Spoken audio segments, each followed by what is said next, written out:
The Akritas plan was created in 1963 by the Greek Cypriot part of the government in Cyprus with the ultimate aim of weakening the Turkish Cypriot wing of the Cypriot government and then uniting Cyprus with Greece.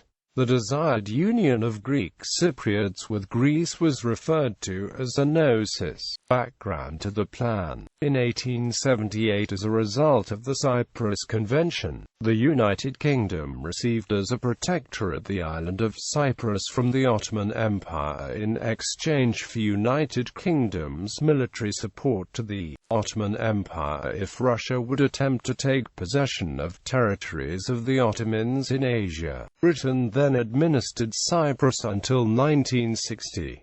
In 1955, a Greek Cypriot paramilitary organization called the OKA declared a rebellion of the entire Greek population of the island to expel the British forces from the island and unite with Greece on the ground of self-determination of the inhabitants, and launched an armed struggle to achieve this aim, called Enosis. This caused a Crete syndrome within the Turkish Cypriot community, as its members feared that they would be forced to leave the island in such a case, as was the case with Cretan Turks. As such, they preferred the continuation of the British rule and later Taksim, the division of the island. Due to the Turkish Cypriot support for the British, the EOKA leader Georgios Grivas declared them an enemy. With the support of Turkey, which favored a policy of partition, the Turkish Cypriots formed the Turkish Resistance Organization. In 1960, the British gave in and turned power over to the Greek and Turkish Cypriots.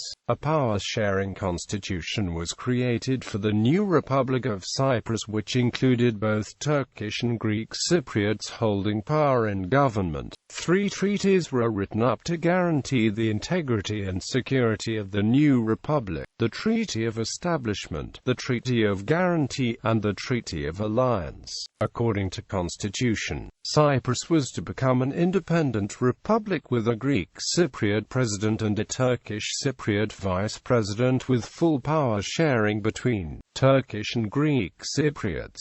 Formation and aims. The Akritas plan was drawn by the Minister of the Interior, Polycarpos Georgiades, who was a close associate of the Greek Cypriot leader Archbishop Makarios, although there is no evidence that Makarios advocated the Akritas plan. The plan's course of action was to persuade the world community that too many rights had been given to the Turkish Cypriots and that the constitution had to be rewritten if the government was to be workable. Britain and the US had to be convinced that the Turkish Cypriots did not have to be afraid of Greek Cypriot political dominance in the island. The next step of the plan was to cancel international treaties that existed to safeguard the Republic, including the Treaty of Guarantee and the Treaty of Alliance. If a way could be found to dissolve the treaties legally, union with Greece would be possible. The treaties had been put into place by Britain, Greece and Turkey to safeguard the Republic and to protect the rights of the Greek and Turkish Cypriots.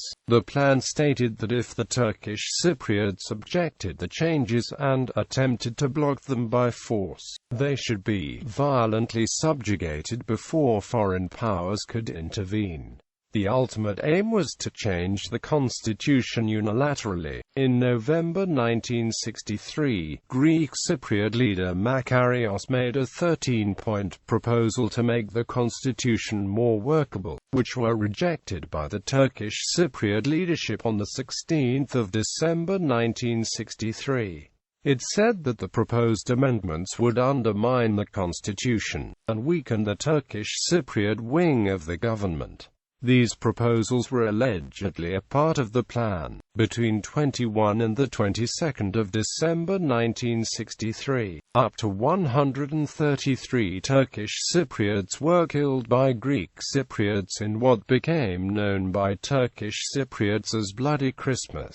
About a quarter of the Turkish Cypriots, some 25,000 or so, subsequently fled their homes and lands and moved into enclaves. Key themes and elements of the Akritas plan. According to the copy of the plan leaked leaked to the pro-Grivas Greek Cypriot newspaper Patros. The plan consisted of two main sections, one delineating external tactics to be employed and the other delineating internal tactics. The external tactics pointed to the Treaty of Guarantee as the first objective of an attack, with the statement that it was no longer recognized by Greek Cypriots. If the Treaty of Guarantee was abolished, there would be no legal roadblocks to Enosis, which would happen through plebiscite, controversy and opinions. Greek Cypriot sources have accepted the authenticity of the Akritas plan, but controversy regarding its significance and implications persists. It is a subject of debate whether the plan was actually implemented by President Makarios.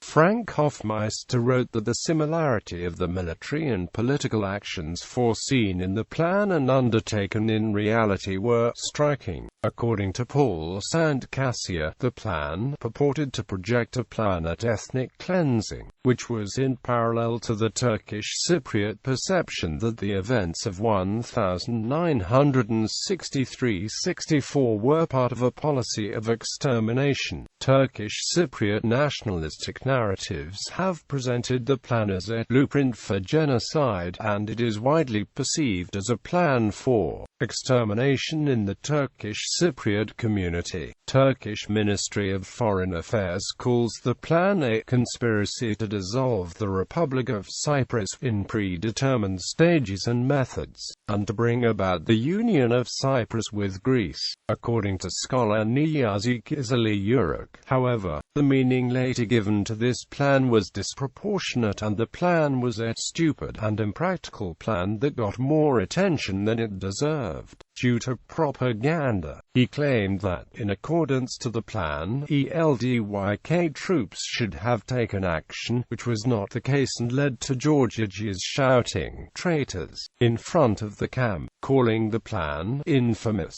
Scholar Evnasatsi Vasilia read that the aim of quick victory indicated the confusion and wishful thinking of the Greek Cypriot side at that crucial moment.